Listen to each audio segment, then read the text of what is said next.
안녕하세요. 오늘도 사연살롱을 찾아주셔서 감사합니다. 지금은 30대 중반 여성입니다. 저의 어린 시절은 넘치지도 모자라지도 않은 평범한 집안의 외동딸이었어요. 어머니는 평범한 가정주부였고 아버지는 작은 사업을 경영하는 사업가였어요. 비록 규모 있고 잘 나가는 사업체까지는 아니었지만 적어도 가족의 생계에 큰 어려움은 없을 정도 되는 회사였죠. 그러던 어느 날, 제가 딱 대학교 2학년에 재학 중이던 21살 시절, 아버지의 사업이 부도를 맞게 되면서 저희 가족에게 파산 위기가 닥쳐왔어요. 저와 친정 어머니는 가족의 파산만큼은 어떻게든 막아내기 위해 직업전선에 뛰어들었죠. 평범한 가정주부이던 친정 어머니는 야쿠르트 프레시 매니저, 소위 말하는 야쿠르트 아줌마가 되어 돈벌이를 시작했고, 대학을 자퇴한 저는 고졸사원 신분으로 중소기업에 취업해 격리로 근무하기 시작했어요. 그러는 한편으로 투잡도 뛰었어요. 편의점 야간 아르바이트였죠. 아버지의 사업 실패로 인한 빚을 하루라도 빨리 청산하고 가족을 가난으로부터 구제하기 위해서였어요. 하지만 빚은 생각보다 많았고 30대 초반이 될 무렵까지 중소기업 격리와 편의점 야간 아르바이트라는 투잡을 계속 이어나가야만 했죠. 친정 어머니도 야쿠르트 프레시 매니저로 꾸준히 열심히 일하셨고요. 그렇게 억척스럽게 살아온 저희 모녀 덕분에 아버지의 빚 청산이 손 뻗으면 닿을 듯 가까워졌을 즈음해서 이런 생각이 들더라고요. 이제는 친정의 경제난도 어느 정도 안정이 된 상황이니 마음 놓고 새 가정을 꾸려도 되겠다는 생각이었죠. 그래서 저는 몇 년간 연애해온 남자친구와 결혼 준비를 시작했어요. 예비신랑은 제가 야간 아르바이트를 이어오던 편의점의 점장이었어요. 예비신랑도 성실하고 저 또한 성실하니 지금처럼 둘이 함께 열심히 벌어서 살면 결혼 후 태어날 자식에게 가난의 그림자를 물려주지 않을 수 있겠구나 싶었죠. 문제는 저와 예비신랑이 근무하는 편의점 사장인 예비시모였어요. 예비시모는 매출이 무척이나 잘 나오기로 유명한 알짜배기 편의점 3개를 운영하는 깨부자였어요. 그런 시모는 친정 아버지의 사업 실패로 인해 가난해진 집안의 딸인 저와 부잣집 아들인 예비신랑의 결혼을 반대하고 나섰죠.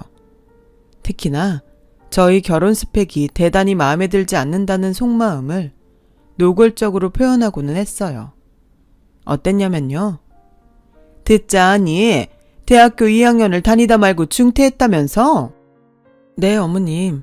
딱 대학교 2학년 때 친정아버지의 사업이 부도가 나는 바람에 저랑 친정어머니랑 둘이서 가족의 생계를 짊어져야만 했었거든요. 구구절절 사연 말고 결과만 얘기하자꾸나, 결과만. 그래서 따지자면 넌 기껏 고졸밖에 안 된다는 소리잖니? 그렇지? 굳이 따지자면야 그런 셈이지만 누구보다 열심히 그리고 성실하게 살아왔다고 자부합니다. 왜 자꾸 딴소리를 하고 앉았니? 결과만 따지자고, 결과만. 어떤 삶을 살아왔느냐가 중요한 게 아니야. 지금 네가 어떤 결혼 스펙을 가지고 있느냐가 중요한 거지. 결혼 스펙이요? 그런 말은 처음 들어보는데요. 쉽게 생각해. 시집도 취업과 마찬가지다 생각하면 이해가 빠를 거다. 왜 취업할 때 학력은 어떤지, 무슨 자격증을 가졌고 부모님은 또 어떤 직업에 종사하는지를 꼬치꼬치 따지잖니? 결혼도 취업이나 마찬가지예요. 난 사람 인성 뭐 그딴 거 중요하게 안 본다. 그저 우리 아들이랑 얼마나 잘 맞는 여자인가 하는 일종의 스펙, 따지자면 신분을 중시해. 아, 네. 무슨 얘긴지는 이해했지만 그래도 좀 당황스럽네요. 드라마에서나 보던 이야기라서요. 무슨, 오히려 내가 더 당황스럽지. 우리 아들은 명문대까지는 아니더라도 나름 알아주는 국립대학교 버젓이 졸업했어. 그것도 4년제. 근데 넌 고졸이잖니? 그런 두 사람이 신분이 맞다고 봐? 또 야쿠르트 아줌마인 너의 모친이 부잣집 사모님이 나와 사돈이 될 만한 신분이라고 봐? 누가 그렇게 봐준다디? 그래도요, 어머님. 저희 친정엄마는 가족을 위해서 누구보다 열심히 사셨어요. 저도 하늘을 우러러 한 점 부끄럼 없이 최선을 다해서 살아왔고요. 듣기 싫다. 애초에 그 호칭부터가 불편하기 짝이 없구나. 결혼을 허락할 생각도 없는 사람한테 어머님이 뭐니 어머님이. 그럼 뭐라고 불러야 할까요? 사장님. 그래, 사장님이 좋겠다. 네? 결혼 허락은 꿈도 꾸지 말라는 뜻으로 사장님. 오케이? 이해했으면 가서 일이나 해. 요즘 젊은 놈의 알바생들은 어쩜 그렇게 하나같이 책임의식들이 없는지. 너랑 내가 이러고 있는 사이에 내 편의점은 또 엉망이 되어가고 있어. 알아? 매번 이런 식이었어요. 결혼을 반대하는 예비시모는 고졸이라는 저의 학력을 트집잡고 겉도 모자라서 요크루트 아줌마라는 친정 어머니의 직업까지도 무시해대기 일쑤였죠. 그러더니 결혼 얘기가 나온 직후부터 저에게 편의점 알바 월급을 한 푼도 주지 않기 시작했어요. 결혼을 반대한답시고 어머님이라고도 부르지 못하게 하면서도 예비시모 본인의 편의점을 가족 같은 직장이라며 자칭했고 그놈의 가족 같은 직장이라는 명분 아래 저를 공짜로 부려먹으려 들었어요. 그런 예비시모의 앞뒤가 맞지 않는 행동은 갈수록 심해지더군요. 저에게 직장 근무 시간에 조퇴까지 해가면서 편의점 알바 땜빵을 서놓으라고 강요하지를 않나. 업무의 연장선이라는 핑계로 예비시댁에 자잘한 집안일과 잡일들까지 모조리 저한테 떠넘기지를 않나. 갑질과 횡포가 이만저만이 아니었죠. 그 모든 순간을 저에게 가족이라는 명분과 잣대를 들이밀며 부려먹으려 들면서도 여전히 결혼 반대 입장은 달라지지 않았어요. 제 입장에서는 당연히 매 순간이 당황스럽고 혼란스러웠을 수밖에요. 가족으로 절대 받아들여주지 않겠다면서도 일 시키고 월급 안 줄 때에만 콕 찍어서 가족을 강조해대는 사람이 어쩌면 이렇게 양면적일 수 있을까 싶더라고요. 물론 그렇다고 해서 제가 고분고분 생각 없이 당하고만 있었던 건 당연히 아니죠. 20 초반부터 겪어온 사회생활과 경험이 얼만데요. 그 수첩은 뭐니? 업무일지예요, 어머님. 왜 자꾸 어머님이래? 사장님이라니까, 사장님. 네, 그래요. 아직 결혼 허락받은 사이도 아니니까 사장님이라고 부를게요. 만족하시겠어요? 만족하고 말 것이 뭐 있어? 당연한 노릇을. 됐고, 무슨 업무일지에 숫자가 그렇게 많니? 무슨 금전출납 장부같이 생겼다 얘. 장부 쓰는 솜씨도 제법이고. 21살이던 시절부터 지금까지 격리료만 10년 근무했어요. 이 정도 솜씨는 당연하죠. 내가 늘 말하잖니? 결론만 얘기하라고. 결론만. 이게 무슨 장부인지. 결혼 얘기 나온 직후부터 받지 못한 편의점 야간 알바 월급 장부예요. 자잘하게 시키셨던 집안일이랑 잡일들까지 근무 시간에 포함시킨 급여 장부이기도 하고요. 너 보기보다 위험한 애구나. 네? 이러니 내가 결혼을 반대 안 하고 백이겠니? 결혼도 전부터 시댁 말아먹을 생각부터 하고 있는데. 시댁 말아먹을 생각이라뇨. 이건 그냥 제가 열심히 일한 결과로 당연히 받아야 하는 급여 내역일 뿐이잖아요. 가족 같은 직장이라고 했잖아. 가족끼리 잣일 좀 도왔기로소니 그걸 따박따박 돈으로 받아가야 꼭 직성이 풀리겠어. 우리 편의점이 네 부친 회사였다면 꼬박꼬박 월급 챙겨갔겠냐고. 언제는 가족 아니라면서요. 결혼 허락한 사이도 아니라면서요. 그래서 어머님이라고는 부르지도 못하게 하면서 가족 같은 직장은 뭐고 가족끼리 잣일 좀 도왔다는 건 대체 무슨 소린가요? 가타부타 시끄럽고 내일 중으로 우리 집으로 와서 창틀 좀 닦아놔. 겨우내 먼지가 아주 많이 쌓여 있으니. 그랬어요. 저는 결혼 얘기가 나온 직후부터 단 한 푼도 지급받지 못했던 편의점 야간 아르바이트 월급과 예비시모가 사사건건 불러다 시켰던 잡일들에 대한 미지급 급여 내역까지를 꼬박꼬박 정리해두고 있었어요. 저 10년차 격리였다고요. 10원 한 장 빠져있지 않을 만큼 아주 꼼꼼하게 잘 정리된 장부였어요. 그럼에도 예비시모는 저를 계속 공짜로 부려먹으려 들면서도 꾸준하게 결혼 반대를 고소해왔을 뿐이었죠. 그러던 어느 화창한 여름날이었어요. 결혼은 한사코 반대하면서도 월급 떼먹고 사사건건 부려먹을 때에만 가족 같은 분위기를 강조해왔던 이중적인 예비시모가 결국 사달을 내더라고요.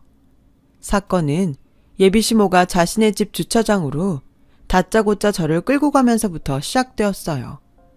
그 주차장에는 예비시모가 본인 몸처럼 끔찍하게 아끼는 고급 외제차 한 대가 떡하니 주차되어 있었어요. 자동차에 별 관심이 없던 제가 보기에도 값게나 나가겠다 싶은 외제차였죠. 나중에 알고 보니까 시모의 고급 외제차가 바로 그 유명한 벤츠더라고요. 암튼 예비시모는 영분도 모른 채로 끌려온 저에게 대뜸 벤츠에 세차를 시키는 거예요. 워낙 비싸고 귀한 차라서 반드시 고급 세차 용품으로 손세차를 해야 한다나 뭐라나. 웃긴 건 그 고급 세차 용품을 제 돈으로 사다가 세차를 해놓으라고 강요했다는 거죠. 시모의 횡포는 거기서 그치지 않았어요. 황당해하는 저에게 아주 자랑스럽게 한다는 말이 글쎄, 너네 집엔 벤츠 없지? 난 이런 거 두어 대 더 뽑을 수 있는데. 이건 뭐 무슨 산업화 시대 부잣집 7살 딸내미가 동네 가난한 친구한테 집에 TV 있다는 거 자랑하는 꼬라지도 아니고 지금 세상이 어느 시대인데 참. 진심으로 우습더라고요. 그냥 막 웃음이 나왔어요. 한참을 웃은 뒤에야 정신을 차린 저는 당연히 세차를 거부했어요. 촌스럽고 유치하게 짝이 없는 예비시모에게는 더는 휘둘릴 수 없겠다는 생각이었죠. 그러자 예비시모가 왜? 기분 나빠서 못하겠다 이거니? 기분 나쁘기보다는 웃기네요. 나이를 얼마나 허투루 먹었으면 요즘 초딩들도 안 할 법한 우리 집엔 이거 있다, 넌 없지? 이런 식의 자랑을 입 밖으로 내놓을 수 있는 건지 그게 너무 웃기고 촌스럽고 유치해서요. 그러니까 네 결론은 기분 나쁘다는 거잖아. 불우이웃 취급받는 것 같아서. 그치? 뭐라고요? 못 들었니? 불우이웃. 잘 사는 우리가 몇천 원씩 성금 내면 좋다고 받아다가 겨우 입에 풀칠이라 하는 불우이웃. 저기 있잖아요. 이쯤 되면 진짜 걱정돼서 묻는 건데요. 혹시 마음 어디가 많이 아프세요? 아니면 무슨 자격지심이라도 있는 건가요? 가난한 사람들한테 맞고 살았다던가 하는? 내가 가난뱅이들한테? 나 돈 많은 알부잔데? 이래봬도 내 편의점이 우리 지역 매출 탑급. 아, 네, 그러세요. 돈 많은 알부자에 편의점 매상도 쏠쏠해요. 그런데 그럼 뭐 하나요? 사람이 양심이 없는데? 퇴바라지기는 꼴랑 가난한 고졸 주제에 어디 감히 부잣집 사모님을 가르치려 들어. 신분의 차이라는 것도 모르고 말이야. 신분의 차이요? 무슨 신분의 차이요? 대한민국 민주국가 아니었던가요? 만인이 평등한? 돈 앞에 사람이 어떻게 평등해? 너 지금 비웃니? 감히 날 비웃었다 이거지? 그래, 이참에 너랑 나의 신분 차이를 아주 똑똑하게 알려주마. 그렇게 소리친 예비시모는 보란듯이 저에게 돈봉투 하나를 내밀었어요. 불우이웃 취급받기 싫으면 이 돈 받고 영원히 사라지든가 아니면 나 죽었소 고개 숙이며 얌전히 세차나 해놓던가 하면서요. 얼떨결에 그 돈봉투를 받아든 저는 또 웃음이 터지고야 말았어요. 부자 유세를 제대로 떨고 싶었으면 어디 드라마에서 본 것처럼 거액이나 떡하니 던져가면서 떨던가. 그날 예비시모가 저에게 건넨 돈봉투는 에이, 난 또 무슨 드라마 속 사모님들처럼 거액이나 떡하니 던지면서 유세를 떠는 줄 알았지. 이건 제가 당연히 받아야 하는 급여잖아요. 그동안 못 받은 편의점 야간 알바 급여랑 이래저래 시켰던 잡일들에 대한 급여요. 입 다물고 고개 숙이면서 받아? 감사한 마음으로 받으라 이 말이야. 내 돈 내가 받는 건데 고개를 숙여요? 겉도 모자라서 감사한 마음으로? 왜 그래야 하죠? 어차피 안 줘도 아무 문제 없었을 돈이야. 평생 안 주고 입 싹 닦으려다가 너 하는 짓거리가 하도 오만방자하길래 교육 차원에서 주는 것이니 당연히 고개 숙이고 감사해야지. 저기요, 마음은 아파도 말은 똑바로 해야죠. 순서가 바뀌었잖아요. 그쪽이 나한테 고맙고 감사한 마음으로 지급해야 하는 돈이라고요.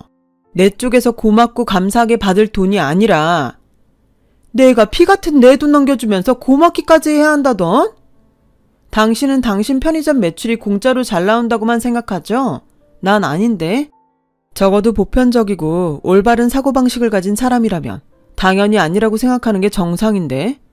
왜? 나랑 다른 알바생들이 편의점에 애정 갖고 열심히 관리 안 했다면 하루 사이에도 뚝뚝 떨어져 나가는 게 매출이니까. 웃기시네. 그래 봤자 꼴랑 허드렛 일이라는 하찮은 알바생 주제들이 월급이랍시고 과분한 돈이나 따박따박 내놓으라고 어깃장이나 부릴 뿐이지. 네, 당신은 개가천선의 여지조차 없어 보이네요. 암튼 이 돈은 내가 당연히 받아가야 하는 내 급여이니 당연히 받아가죠. 그쪽이 열심히 해준 나한테 고마워하거나 말거나 알게 뭐래? 이제는 남남인데. 야! 뭐요? 너 그거 지금 파혼하겠다는 뜻이야 뭐야? 그걸 꼭 말로 해야 알아들어요. 정신수중만 9살인 줄 알았더니 지적 능력까지도 9살인 모양이죠? 그렇다면 꼭 말로 해드립죠. 이 시간부로 파혼합니다. 보자 하니까 정말 어느 나라 법도가 그렇다디? 세상 돈 최고고 돈 많은 사람이 가난한 쪽에다 대고 고개 숙이는 법은 없어 이거사. 파혼을 놔도 내가 먼저 놔. 네, 마음대로 생각하던가요. 난 더 이상은 그쪽이랑 엮이고 싶은 마음 눈꼽만큼도 없고 그쪽이 먼저 선언하든 파혼이라는 결과는 달라지지 않을 테니까. 그쪽이 그렇게 좋아하는 결론 말이야. 그날 저는 시모가 건넸던 돈 봉투를 받으며 돌아섰어요. 당연히 받아야 하는 저의 급여인 만큼 당당하게요. 그와 동시에 저는 파혼했어요. 예비 신랑을 사랑하지만 그렇다고 해서 이렇게 무시당하는 결혼을 감행하고 평생 고통받으면서 살 자신이 도저히 없었거든요. 불행한 결혼은 저를 낳고 사랑으로 키워준 친정 부모님의 가슴에 대못을 박는 일이라는 생각도 들었고요. 저희 파혼 결심을 들은 예비 신랑은 한참을 말없이 울었어요. 그리고는 파혼해야겠다는 저의 생각을 존중해 주었어요. 예비 시모를 향한 분노를 동시에 품은 채로요. 파혼을 맞이한 저는 곧장 두 번째 삶을 위한 선택의 기로와 마주섰어요. 제가 파혼을 맞이했던 때는 마침 친정아버지의 빚을 모두 청산했던 상황이었거든요. 이제는 나의 삶을 되찾아야겠다 싶었던 저는 10년간 격리로 일해왔던 직장에 사직서를 냈어요. 예비시모의 편의점 야간 알바는 파혼을 선언하면서 이미 그만둔 상태였고요. 그렇게 저희 앞에는 두 가지 길이 놓여 있었어요. 중단했던 대학 공부에 다시 도전하느냐, 아니면 진짜 마음이 끌리는 일에 도전할 것이냐. 그 선택의 기로에서 저는 마음이 끌리는 일을 선택했어요. 공인 노무사 시험 준비였죠. 공인 노무사에 대한 설명을 잠깐 드리고 넘어가자면 노무사는 노동법률 전문가로서 악덕 사업주로부터 고통받는 근로자들을 보호하는 역할이 주 업무인 직업이에요. 그리고 제가 대학 공부가 아닌 노무사라는 직업에 마음이 끌렸던 이유는 바로 예비시모 때문이었죠. 예비시모로부터 임금체불을 당하면서 저 말고도 열심히 일해서 번 돈을 제대로 받지 못하는 사람들이 많다는 사실을 알게 되었거든요. 저 또한 한때는 임금체불의 피해자였기에 그들의 아픔을 100% 1000% 공감할 수 있었고요.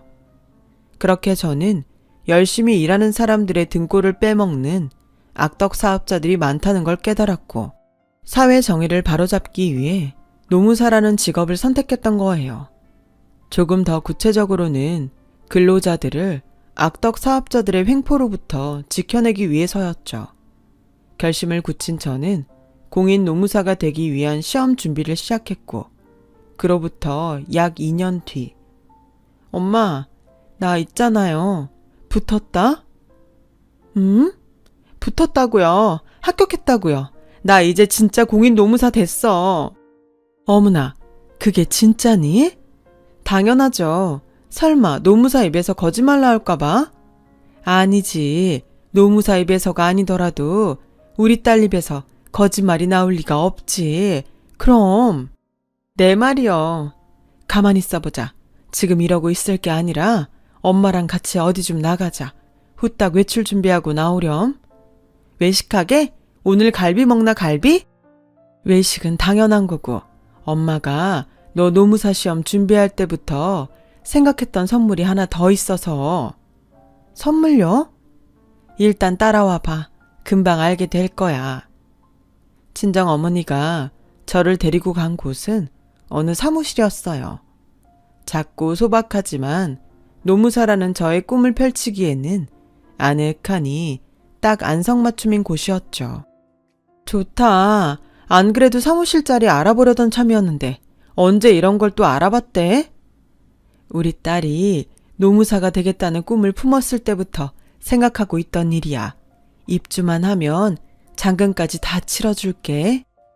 에이, 뭐하러요. 엄마가 얼마나 힘들게 일해서 번 돈인데. 열심히 힘들게 일해서 번 돈, 나도 뜻깊은 곳에 쓰고 싶어서. 이 정도면 엄마도 우리 딸이랑 같은 꿈을 꾸고 있는 걸로 봐주렴. 엄마도 우리 딸처럼 훌륭한 일, 약자를 돕는 일에 쓰고 싶어. 알았어. 고마워요, 엄마. 나 앞으로 진짜 열심히 해볼게. 그렇게 저는 친정 어머니와 함께 노무사 사무실을 개업했어요. 모녀가 함께 사회 정의를 위해 힘쓰고자 마련한 사무실인 셈이었죠. 그리고 오래지 않아 첫 의뢰인이 노무사 사무실을 찾아왔어요. 첫 의뢰인은 공교롭게도 예비시모의 편의점 중 하나에서 오래 일했던 알바생이었어요. 긴 시간 임금체불을 당해왔던 처지였죠. 의뢰인의 사연을 듣는 내내 제 머릿속에는 그였편네, 아직 벌은 못 고쳤구나 싶은 생각이 떠나질 않았고, 이참에 정의구현 한번 제대로 해보자는 결심을 굳힌 저는 의뢰인의 도움을 받아 예비시모로부터 월급을 떼먹힌 피해자 아르바이트생들을 수소문했어요. 그러자 놀랍게도 예비시모의 편의점 3군데 전부에서 월급을 떼먹힌 피해자 아르바이트생들이 쏟아져 나오더라고요. 피해자들의 임금체불 고통을 하루라도 빨리 끝내주어야 했던 저는 잠까지 줄여가며 증거들을 모았죠. 아르바이트생들이 가져온 임금체불과 노동법 위반 사례들에 대한 증거를 토시 하나 빠짐없이 정리했고요.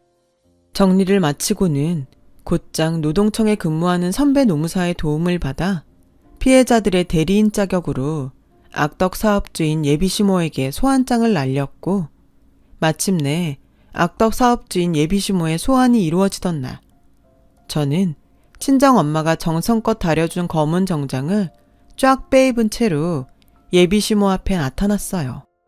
살다 보니 이런 데서 널 다시 만나게 되는구나. 이게 얼마만이지? 2년 조금 넘었죠, 사업주님. 얘가 왜 이래? 반말 존댓말 섞어가면서 파혼당할 때는 언제고? 어째 오늘은 존댓말이다. 꼴에 정장까지 쫙 빼입고서는? 파혼은 제가 먼저 선언한 거죠. 그리고 사업주님께서도 이 자리 저한테 존댓말을 쓰셔야 할 겁니다. 제가 임금체불 피해자들 전원을 대리하는 대리인 입장이어서요. 대리인? 똑같은 가난뱅이 주제에 누가 누굴 대리한다던? 무슨 자격으로? 편의점 알바 선배? 아님 동네 누나? 영 상황 파악이 안 되시나 보네. 예비시모에게 노무사 명함을 당당하게 내밀며 떳떳하게 저를 소개했어요. 만나 뵙게 되어 유감입니다, 사업주님. 저는 사업주님의 임금체불 피해자들을 대리하는 공인 노무사 김나영입니다. 제가 공인노무사가 되었다는 사실을 믿지 못하겠던지 예비시모는 제가 건넨 명함과 저의 얼굴, 그리고 저의 정장 차림새를 몇 번씩이나 번갈아 보고 나서야 나라 잃은 표정을 짓더라고요. 그러거나 말거나 동정을 베풀 생각 따위는 없었죠. 임금체불 피해자들을 위해서라도 동정을 베풀어서는 안 되는 일이었고요. 사업지름의 임금체불 피해자들 전원을 대리해 다음과 같은 조치를 요구합니다. 첫째, 피해자들의 체불임금 전부를 즉시 지급할 것. 둘째, 체불되었던 기간의 법정 이자만큼을 더해 지급할 것. 너 지금 이게 무슨 짓이니? 복수라도 하자는 거야? 말씀 가려하시죠. 여긴 지금 공적인 자리인데다가 사업주님께서 언성을 높일 만큼 떳떳한 입장도 아니지 않습니까? 다시 말을 이어가자면 임금체불 피해자들의 요구는 앞서 언급한 두 가지입니다. 그래서? 그래서요. 증거 있어? 증거가 차고 넘치니까 사업주님께서 지금 이 자리에 소환되어 오신 것이 아니겠습니까? 그러니 선택하세요. 잘못을 인정하고 미지급 임금을 전액 지급하시겠습니까? 아니면 저희가 다음 법적 절차를 밟아 나가야 할까요? 친거는 무슨? 난 알바생 월급 같은 거 떼먹은 적 없어. 없다고요? 당연히 없지. 허드렛 일이라 하는 알바생들한테 줘야 할 하찮은 돈만큼은 충분히 다 주면서 알바로 써먹었다니까. 허드렛 일이요? 하찮은 알바생이요? 지금 그 발언을 추후에 문제 삼을 수도 있습니다만. 문제? 카이꺼 사물하지. 내가 월급을 떼먹어?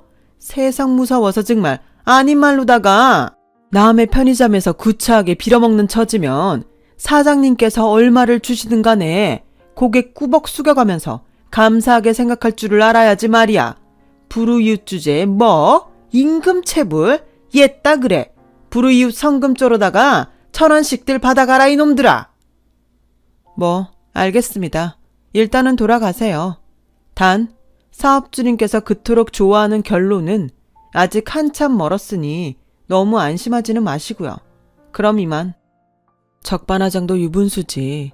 임금체불 가해자로 소환된 상황에서도 어깃장을 부려대는 예비시모를 보며 저는 다시금 투지를 불태웠어요. 피해자들의 고통과 모멸감을 씻어내기 위해서라도 결코 물러설 수 없는 일이었죠. 그래서 저는 또 곧장 피해자 알바생들의 대리인 자격으로 민사소송을 접수했어요. 예비시모를 피고인으로 명시한 체불임금 전액을 상환하라는 취지의 민사소송이었죠. 당연하게도 민사소송은 원고 승소 판결을 받았어요. 제가 준비한 증거들이 워낙에 확실했던 덕분에 예비시모 측은 제대로 된 변론조차 한번 펼쳐보지 못했어요. 그렇게 법원은 예비시모에게 체불임금 전액에 법정 이자를 더해 지급하라는 판결을 내렸지만 그럼에도 불구하고 예비시모는 기고만장하더군요. 민사소송 배상 판결은 형사소송과는 다르게 국가가 강제로 돈을 받아주지 않으니 예비시모 본인이 체불임금 못 내놓겠다며 배째라는 식으로 들어누우면 제가 10원 한 장 받아낼 수 없을 거라는 생각이었던 모양이에요. 과연 그럴까요? 누구시죠? 누군데 남의 차 앞에 함부로 얼쩡거리는. 또 너니? 그러게요. 이번에도 만나뵙게 되어 유감입니다, 사업주님. 사업주님이구나 버리고 꺼져. 민사소송에 패소해봤자 내가 돈 안 주고 버티면 그만일 테니 이쯤 하고 썩 꺼지란 말이야.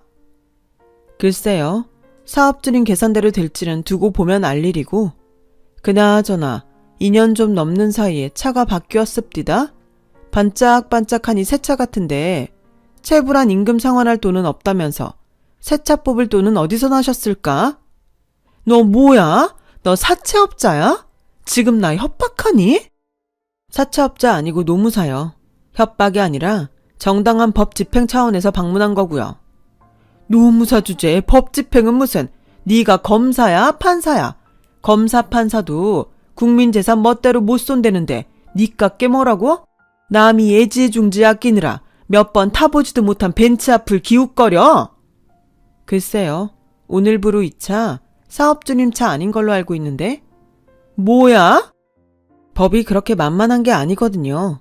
이게 바로 결론을 그렇게 좋아하는 사업주님에게 노무사인 제가 보여드리는 결론이고요. 저는 법원에서 발급받아온 서류를 예비시모에게 건넸고 서류를 찬찬히 읽어보던 예비시모는 사색이 되었어요. 그 서류는 바로 예비시모가 얼마 전 새로 뽑은 뒤 애지중지 아끼느라 몇 번 타보지도 못한 벤츠를 압류하겠다는 압류 통지서였죠. 맞아요. 민사소송의 배상 판결은 형사소송과는 다르게 강제성이 없죠. 사업주님께서 돈 없다고 들어 누우면 국가가 억지로 돈을 받아주지는 않는다는 뜻이에요. 말 잘했다. 너 그럼 이거 불법이라는 소리잖아. 노무사라는 게 법을 막 어기고 그럴 수 있어? 사람 말 좀 끝까지 들어요. 법이라는 게 그렇게 만만하고 허술하지가 않다고요.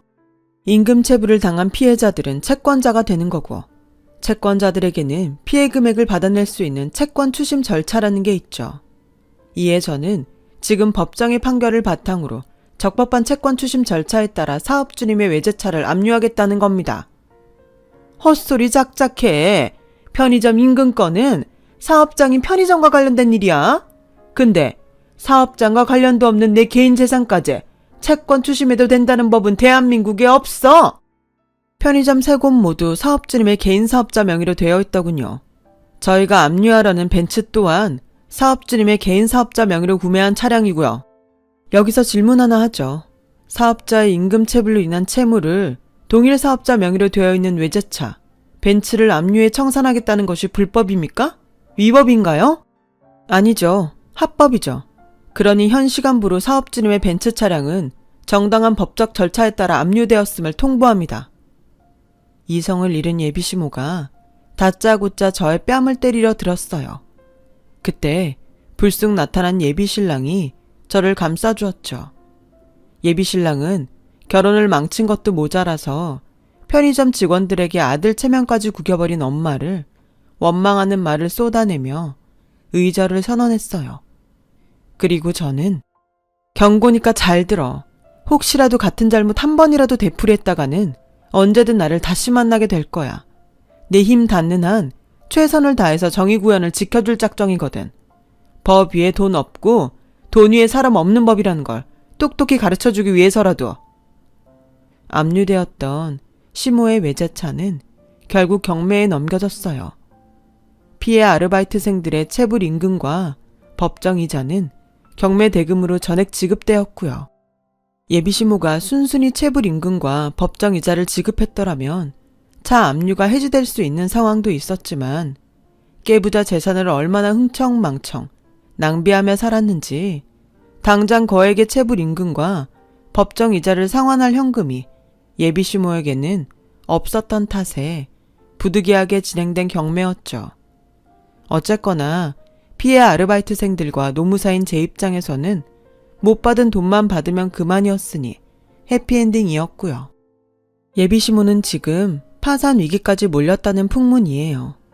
한때 매출 잘 나오기로 손꼽히던 예비시모의 편의점 3개가 전부 알바생들을 구하지 못해 제대로 돌아가지를 않았다네요. 악덕 사장이 월급도 제대로 안 주고 사람 대접도 제대로 안 해가면서 부려먹기나 하는 소문이 나버린 덕분이라더군요. 한편 저와 예비신랑은 조심스러운 연애를 다시 시작했어요. 예비신랑이 엄마에게 크게 실망했던 탓에 예비시모와의 관계는 완전히 끊어버린 채 저희 커플은 예비시모로 인해 받았던 상처를 조심조심 치유해 나가면서 함께의 미래를 다시금 꿈꿔 나가고 있어요. 저는 공인 노무사 일에도 최선을 다하며 지내고 있죠. 지금까지 그래왔듯 앞으로도 사회 질서와 사회 정의를 위해 힘쓸 예정이랍니다. 저 잘할 수 있겠죠? 제 이야기 들어주셔서 감사해요. 들어주신 분들 모두 억울한 일 없이 좋은 사람들과 좋은 인연 맺으시길 바랍니다. 건강하시고요. 여러분, 사연 댓글에 응원과 현명한 조언 부탁드려요. 좋아요와 구독은 저에게 큰 힘이 됩니다. 오늘도 좋은 일 가득하세요.